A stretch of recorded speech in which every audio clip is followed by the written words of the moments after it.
Hello everyone.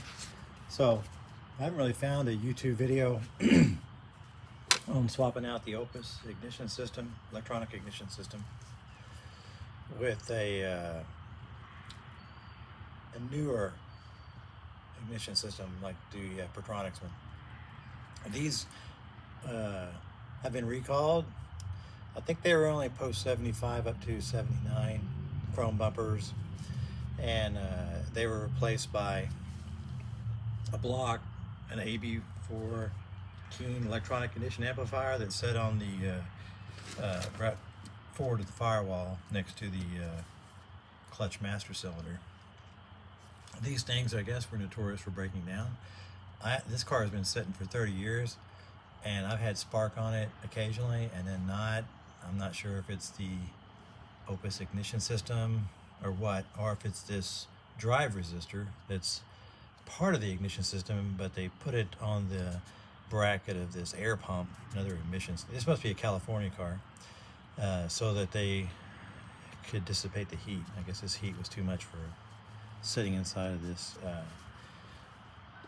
potted amplifier module that the vacuum advance goes through. So anyway, I'm going to take this off. I thought I would put a video out showing how it's done, since I couldn't find one and I had to kind of guess my way through it.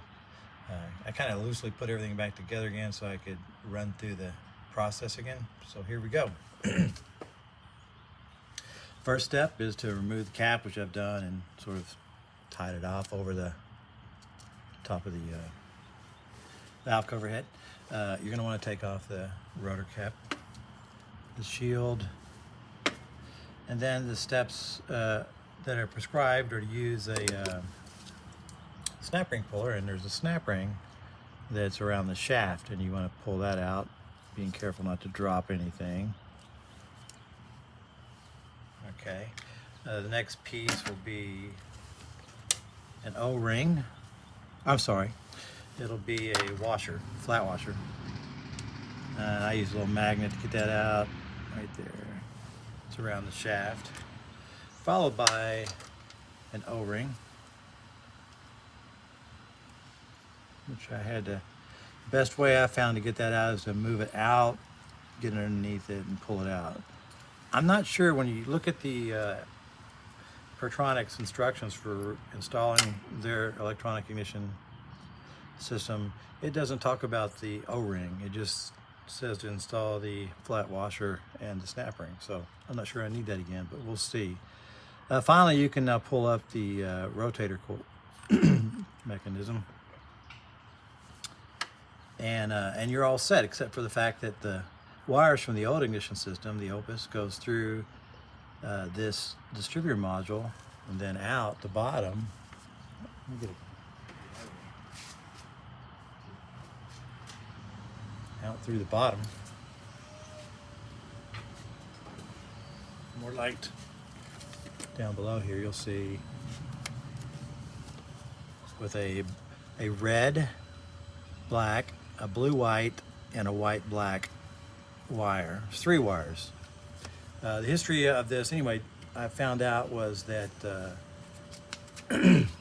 they were, of course, notoriously faulty, and they were actually replaced with a constant energy electronic ignition system, CEI, which was the AB14 module I was talking about, set on the firewall. So anyway, but they recalled this system because it was notoriously faulty. I'm trying to find out where I can put this light in so you can see without me messing up everything. There you go. So to get the amplifier module off, there's 3 screws. There's 2 that support the top right where the clips are, and they go in this way, which is very convenient. Of course not, because of the block here, so I had to use an offset screwdriver to get it get to these screws, being very careful because they feel like they're aluminum and easily damaged, but fortunately I was able to get those out without tearing up the head because what I'm trying to do is avoid taking the whole distributor out. There's no wobble in the distributor, so I think the distributor itself is fine. I just need the electronic ignition part replaced. So that looks good. And then there's one on the bottom, but I've already taken that screw out. It's right in the center, right at the very bottom. You'll see it's a short screw. It's not long like the others. I'll show a picture of it here. And that one goes underneath here in the center. You'll have to feel for it. I can't really see it. So now I can pull away the distributor amplifier and the vacuum advance lever. This piece here comes out, and now you can lift out the ignition system.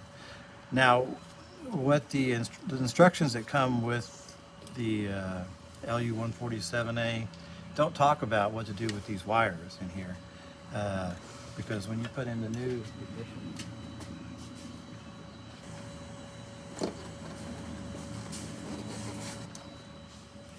system,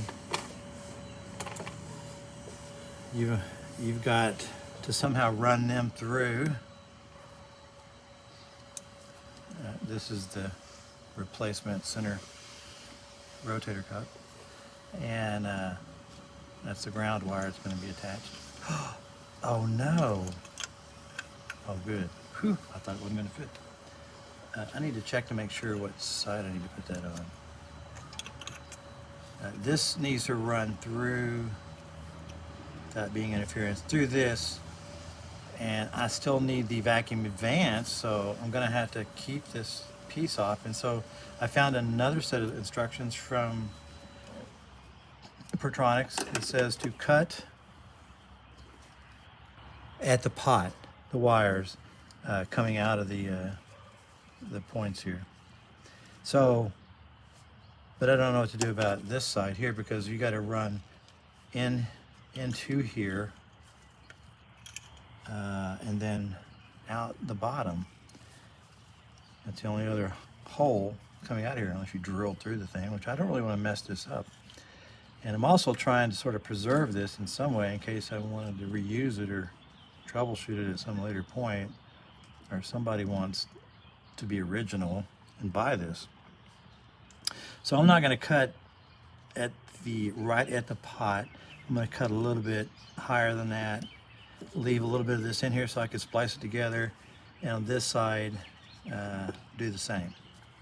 So I'm going to stop this for now and screw this back down, put in the piece. Actually, I'll do that and we'll finish this up later. The first thing they tell you well, no, you have to, because you have to actually fit this in here. Whoop, watch that. Don't drop the clip.